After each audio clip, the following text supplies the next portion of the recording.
Audio Jungle.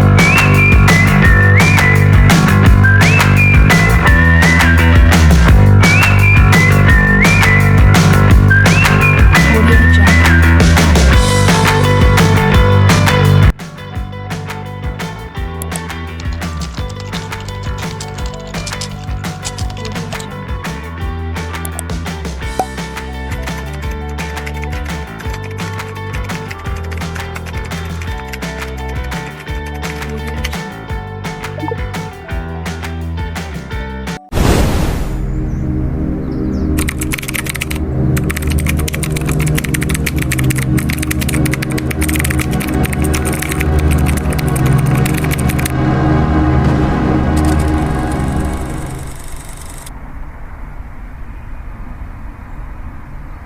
Assalamualaikum warahmatullahi wabarakatuh.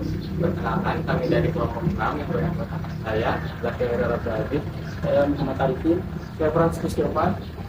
Dan di sini kami sudah berada di Museum Batu Jaya, Museum Cikus. Dengan beberapa informasi. Perkenalkan, nama saya Ayam Kurniawan. Saya adalah salah satu orang yang bertugas dan ditugaskan kawasan pertanian ini, dan saya ditugaskan di area museum. Saya dari Dinas Pariwisata dan Kebudayaan Kabupaten Pekalongan.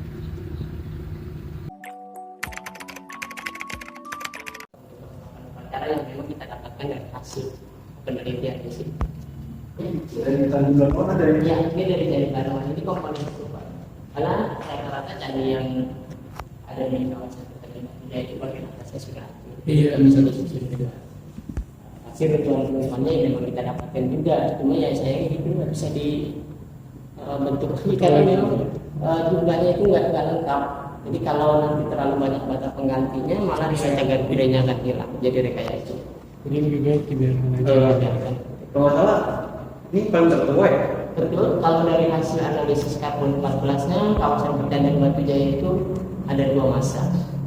Kalau masa yang pertama itu kalau menurut hasil dari penelitian Pak Profesor Jafar dari analisis karbonnya itu masa yang pertama menunjukkan ada 5 sampai 40 dulu.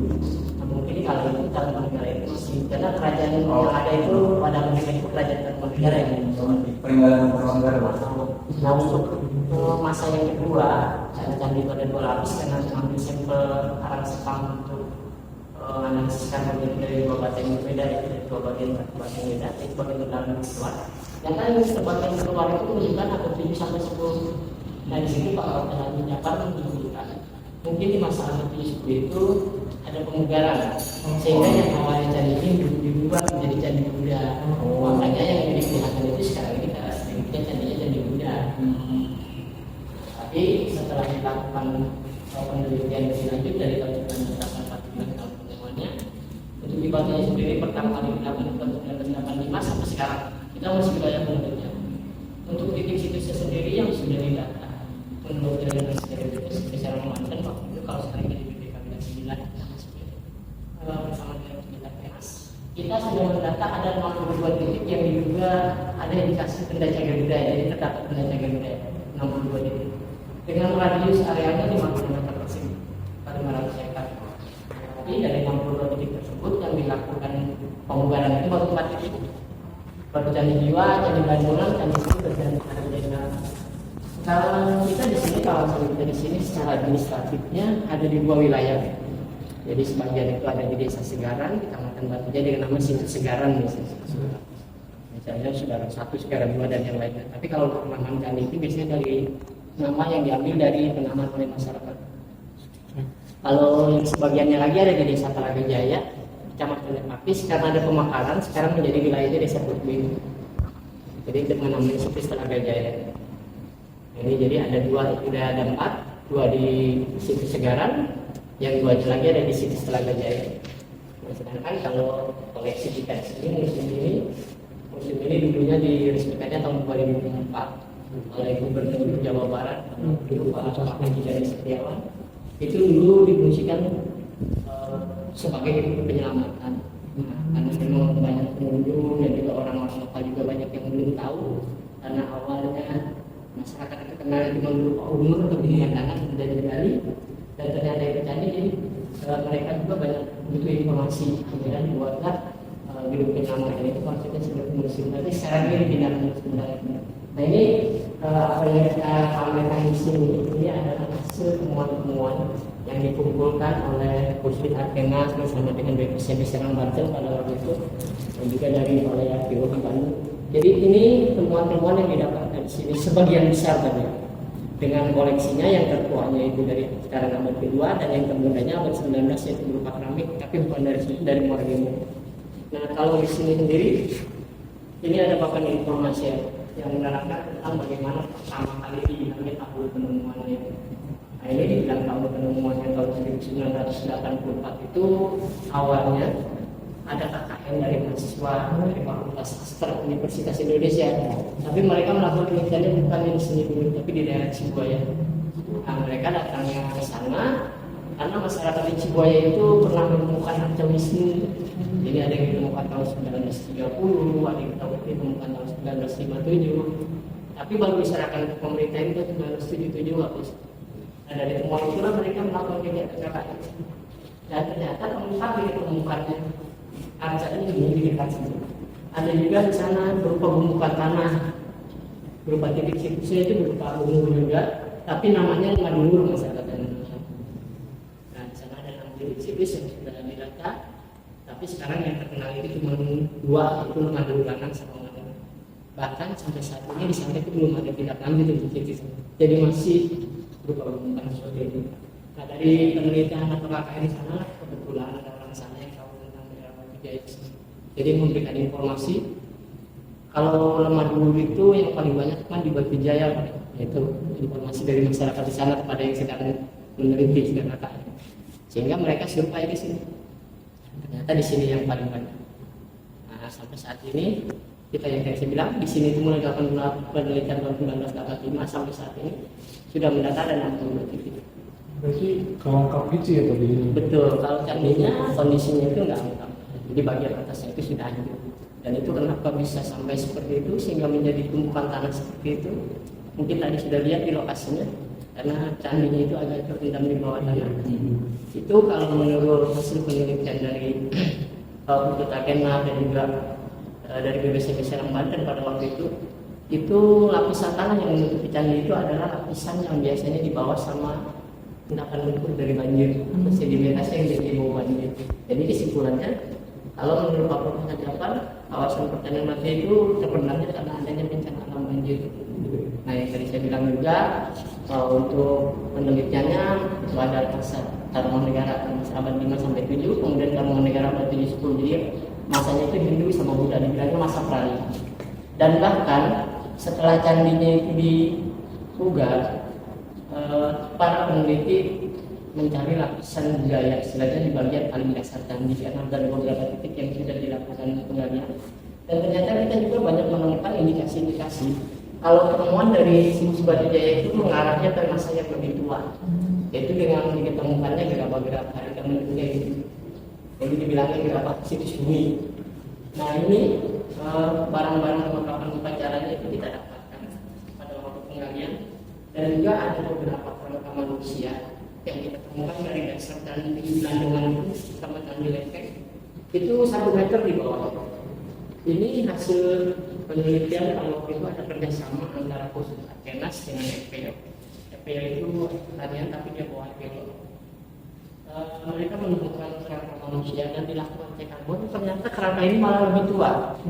Jadi di masanya masa abad 1,5 sampai abad ketiga, sekitar abad 1,5. Makanya di sini ada pendapat kalau sebelum berdirinya candi Hindu kemudian masa peradaban Buddha, sebelumnya itu ada peradaban yang lebih tua, yaitu di masa akhir prasejarah dibilangnya. Itu daripadanya temuan-temuan kerangka itu. Ini salah satu kerangka yang kita temukan di candi Landungan yang kita angkat dengan tanahnya bersama tim arkeolog. Ini masih anak-anak, belum ada penelitian lebih lanjut. Tapi memang karena dia ketemunya di bawah candi dan kerangka seperti ini sama dengan yang pernah ditemukan di daerah situs Buni, Tarumajaya Bekasi dengan nama situs Buni. Dan di sana memang terkenal dengan gerabah-gerabah prasejarahnya seperti gerabah Buni. Ini dibilang orang prasejarah, biasanya kalau orang prasejarah dengan keyakinannya masih animisme, dia salah satu ciri apabila dia dimakamkan, dia ada bekal kuburnya. Maaf, ini bukannya tulang, tapi itu adalah pecahan dari wadah bekal kuburnya dia. Jadi dia kalau dimakamkan itu pasti ada bekal kuburnya. Nah, ini tidak ada bekal. Makanya ini dibilangnya misalnya diberikan, tapi memang ini anak-anak. Tapi dalam keterangan sendiri, orang situs bumi itu memang punya postur tubuhnya walaupun dewasa dia nggak terlalu tinggi. Nah, ini ketemunya di Candi Gandungan 1 meter di bawahnya dekat tangannya. Nah kalau yang lainnya kalau kita di sini hanya uang perlengkapan upacara, ada peralatan yang memang digunakan pada masa itu. Dan juga ada bagian-bagian dari komponen candi yang berupa relief, ada juga berupa amulet, ada juga prasasti yang kita dapatkan. Tapi prasestinya kecil ada di dengan menggambarkan kota. Nah kalau ini dulunya di bagian paling atas candi juga, jadi bagian-bagian bata yang bermotif, tapi mungkin tadi di sana nggak akan melihat yang seperti ini. Karena memang kondisi candinya itu tadi saya bilang bagian atasnya dan bagian keluarnya itu sudah rusak, sudah hancur. Dan juga sebetulnya kalau dilihat dari beberapa titik yang sudah dilakukan penggalian di sini atau pemugaran, ternyata sebetulnya candi di Batu Jaya itu sudah mengenal adanya lapisan lepak seperti ini. Jadi ada pelesteran itu bahannya, kalau menurut arkeolog ada yang mengatakan atau bahannya itu adalah dari kapur sama kerang yang dihaluskan. Jadi bisa dimungkinkan dulunya relief-relief itu diwarnai putih, yaitu kita bilang stuko atau lepak. Nah kemudian dari dasar sampai ke stupanya itu bisa dipastikan candi di sini itu berwarna putih. Jadi dilapis sama lapisan seperti ini. Nah, ini bata-bata yang bermotifnya. Jadi memang mungkin tidak akan melihat hiasan-hiasan candi karena memang candinya juga banyak nanti. Itu untuk situs lempeng itu bukan? Tadi saya bilang situs kita di sini semuanya ada 62 titik. Situs lempeng itu adalah salah satu situs yang memang belum dilakukan penggalian. Jadi belum ada tindak lanjut, masih dalam penelitian. Jadi itu awalnya candi jiwa ke Candi Gandungan pun seperti itu. Gitu. Iya, jadi berupa permukaan tanah. Cuman kalau yang lempeng nggak terlalu tinggi. Kayaknya terlalu kelihatan. Mungkin yang ditanyakan sumurnya. Itu sumurnya sebetulnya bukannya sumur tua. Jadi dulu ketika belum ada perlindungan seperti ini, seperti sekarang, dari masyarakat karena itu adalah tanah kosong, jadi masyarakat yang memanfaatkan lahan itu mereka buat sumur. Salah itu buat sumur untuk menyiram tanaman palawija yang mereka tanam di sekitaran situ. Tetapi dia buat sumurnya itu mempergunakan bata candi yang ada di situ. Nah, dimungkinkan karena itu airnya selalu bagus terus dan biasanya candi itu biasanya di dekat dengan aliran sungai. Mungkin area situs lempeng itu dulunya adalah dekat dengan sumber air sehingga air itu selalu bagus terus. Nah sekarang karena kita sudah ada beberapa titik situs yang sudah banyak dikunjungi orang, banyak masyarakat atau orang-orang yang punya sugesti di situs ya di sumur itu.